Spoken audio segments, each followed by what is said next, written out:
As we continue the lesson over multiplication and division, we're going to look at some properties for multiplication.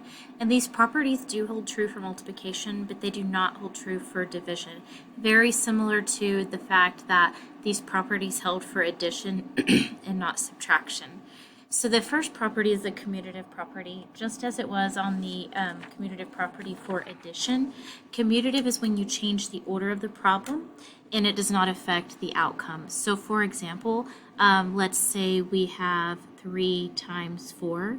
That's equivalent to 4 times 3. So reversing of the order in multiplication specifically does not change the answer to the multiplication problem. That is true for multiplication. That is definitely not true for division. That's why this is the commutative property for multiplication specifically. The associative property changes the grouping of the numbers, and it refers you back to order of operations because you complete what is in the parentheses first. And so, for example, we'll keep this basic still. If I have 3 times 4 in parentheses, times 5, that's going to be the same as 3 times 4 times 5 in parentheses. So I didn't change the order here. What I did change is the grouping. If you changed the order and the grouping, both of the properties would hold true. But if you're only changing the grouping in the multiplication problem, that is referred to as the associative property. And it makes the value the same on both sides of the equal sign. Because what we can see here to check this is we know 3 times 4 is 12 times 5. We always do parentheses first. 4 times 5 is 20 times 3, and I know that 12 times 5 is 60 and 3 times 20 is also 60. So by changing the grouping of the numbers, it does not change the value of the equation. The identity for multiplication is 1 because anything times 1 is itself. Recall that the identity for addition was 0 because anything plus 0 is itself. And so make sure you separate in your mind the identity for addition compared to the identity for multiplication. The next property for multiplication is the zero multiplication property. Anything times 0 is 0. And that's something that I think you're all very well aware of. Closure for a set simply means for multiplication, for a set to be closed under the operation of multiplication means that any two numbers multiplied in the set, the answer is also in the set. And so we will do an example over that in a bit, but we did several examples in the last lesson by addressing closure for the operation of addition. The distributive property I think you're all familiar with. It does look a little bit different when we're working with it at an elementary level, whereas we wouldn't have a variable. But if you have any number outside of a parentheses and two numbers inside the parentheses that are being added, if you do not follow, you could follow order of operations and add the two numbers times the number in front, but you could also do the distributive property over addition, where the number outside of the parentheses gets multiplied by everything inside the parentheses. I want to take a second and go back to lead forward and point out some of the objectives, and I want you to realize that a lot of these properties and vocabulary are taught in 3rd grade. So I went into lead forward and pulled the snapshot of all of the 3rd grade standards broken down here by different categories, and I'm going to go into the multiplication and division of whole numbers, which is what we are addressing in this lesson. And you can see there's a lot of standards taught in 3rd grade over multiplication and division, but specifically what I want you to look at and recognize is that this vocabulary of associative, commutative, and distributive properties are addressed in 3rd grade. We are about to look at some mental math strategies. You see partial products, which we've already looked at.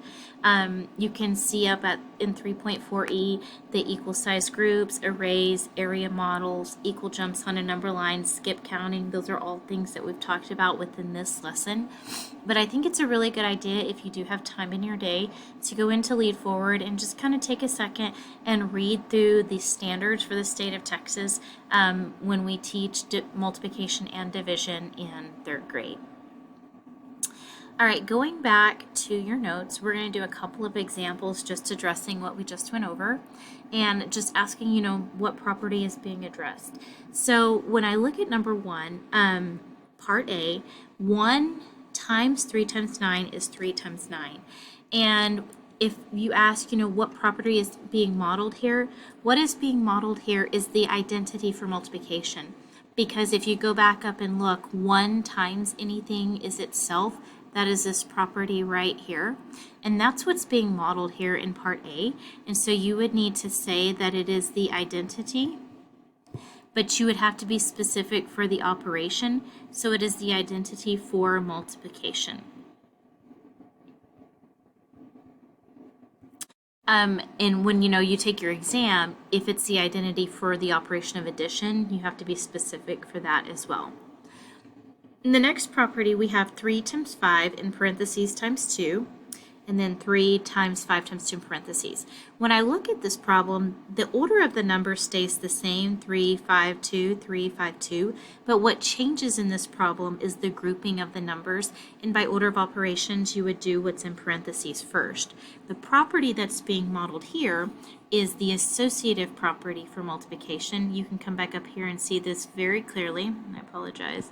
My pen kind of squiggled on me. This is the property that's being modeled here. And so I would like for you to write out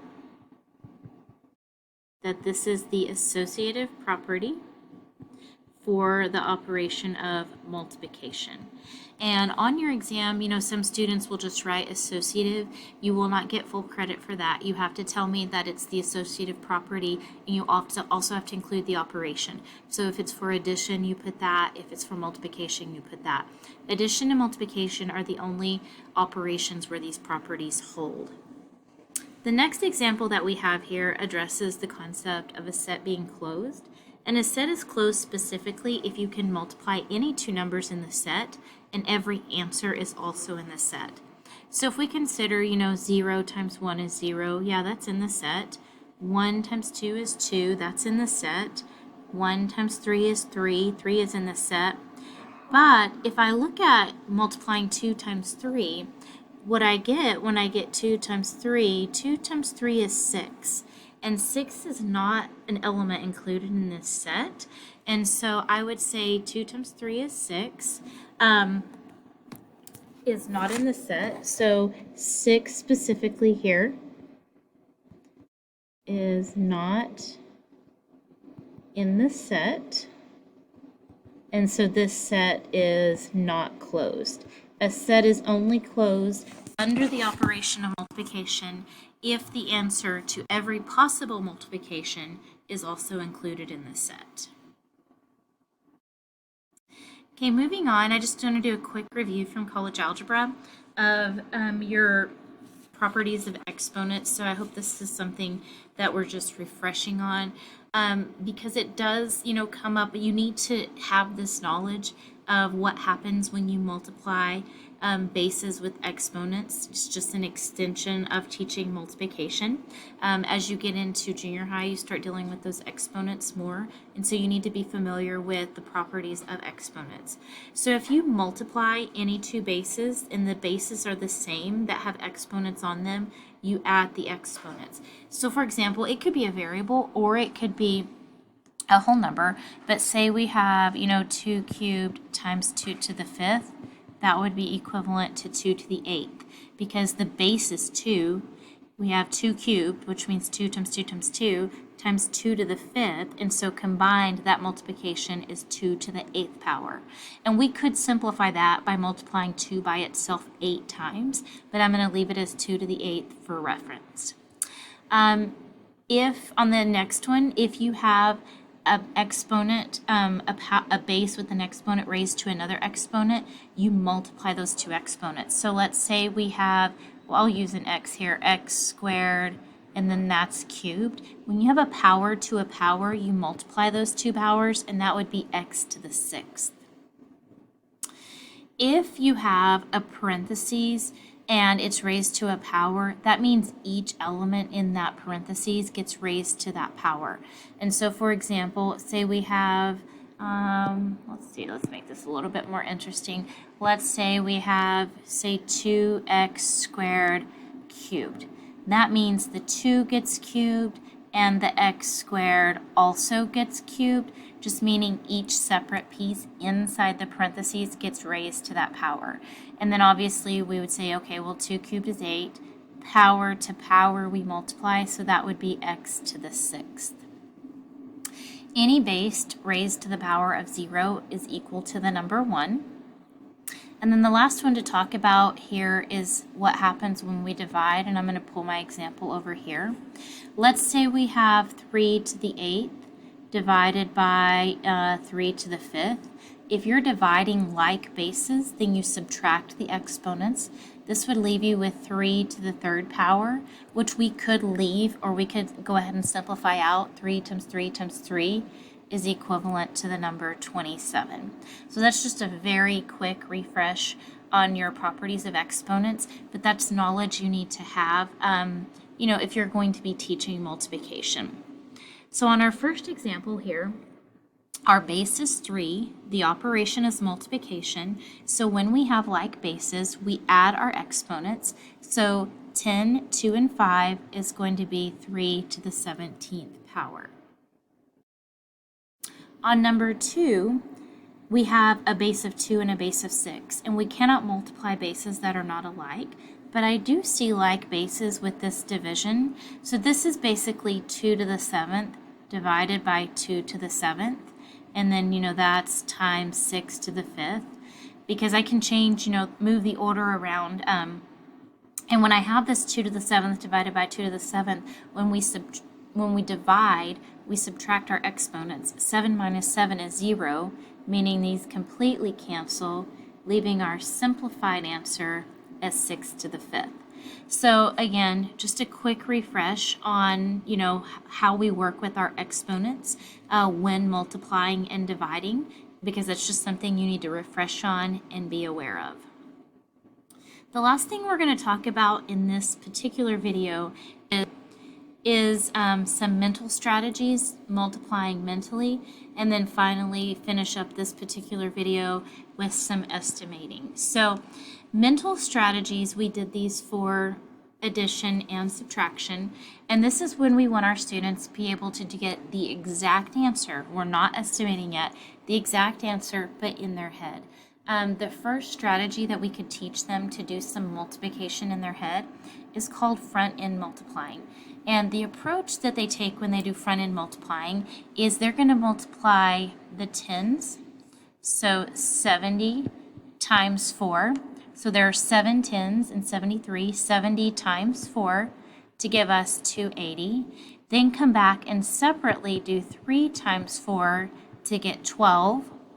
Then we'll sum those two together to get an answer of 292. So it's not where we would want our students to need to write those steps out. It's a mental strategy. So take the tens of the first number times 4, and then 3 times 4, the ones, and then add the two together. And we'll do the exact same thing to front end multiply on part B. So we're going to do 50 times 5 in our head, which we know quickly is 250. Then we'll do 4 times 5, which we quickly know to be 20. Adding those together, we get 270. And when we do that kind of multiplication mentally, we don't have to do the concept of carrying and worrying about each separate place value. We split the place values, 50 times 5, 4 times 5, add the two together. The other strategy that we can use when we're wanting to do things mentally is look for numbers that we see as being compatible. And this is where we might not all see the exact same thing. Sometimes different numbers jump out at us as being compatible, but compatible to each separate person is you can quickly do that multiplication in your head because you see those numbers as multiplying together nicely. Like when I look at this particular problem right here, this is just immediately jumping out at me as being compatible. 5 times 20, I quickly know that to be 100. Two other numbers that I see as being compatible is 4 times 5, which is 20. And I do still have this 9 to deal with, But 120 are also compatible to me, so when I multiply those two, I see that that's 2,000. I still need to come in and multiply by that 9, but 2,000 times 9, I know 2 times 9 is 18, followed by those 3 zeros. And so that's a very quick mental multiplication by recognizing numbers that multiply together nicely to give you an even 10 or 100. The last thing we're going to look at for this particular video is doing some estimating with the operation of multiplication. And so we're going to talk about some front-end estimating where we are just going to basically do some rounding to make our numbers, nice so that we can multiply them very quickly and come up with an estimated answer. So if I give you something like 33 times 8, when we do that front-end estimation, basically we're going to be, rounding, and it's going to be, based on place value. So one way we could look at this is 33 times 8. We could say, oh, that's about 30 times 8, which is about 240. You could also do the rounding as 30 times 10, which is 300. However, when you keep this 8 as it is, you're going to be getting closer to the actual answer. So the more you round, the farther off your answer is going to be. So when we do this estimating, yes, we can round 33 to 30, but if we keep the 8, we're actually closer to the actual answer. And so that would be my preference. However, if I don't dictate to you the way that I want you to round, this answer would also be acceptable. Like on this next one, if I'm, trying to do an estimated answer, I would round 33 to 30, 47 to 50. 3 times 5 is 15, followed by the 20, and I get an estimated answer of this as approximately 1,500. And then I'm going to give you a word problem where we're going to do a bit of estimating as well. So a sold-out concert held in a theater with a capacity, was held in a theater with a capacity of 4,900 people. Tickets were sold for $29.50. Estimate how much money was collected. And so if I'm trying to do a quick estimation, I could say 4,900 people is approximately 5,000 people. If each ticket was $29.50, I could say that's approximately $30 each.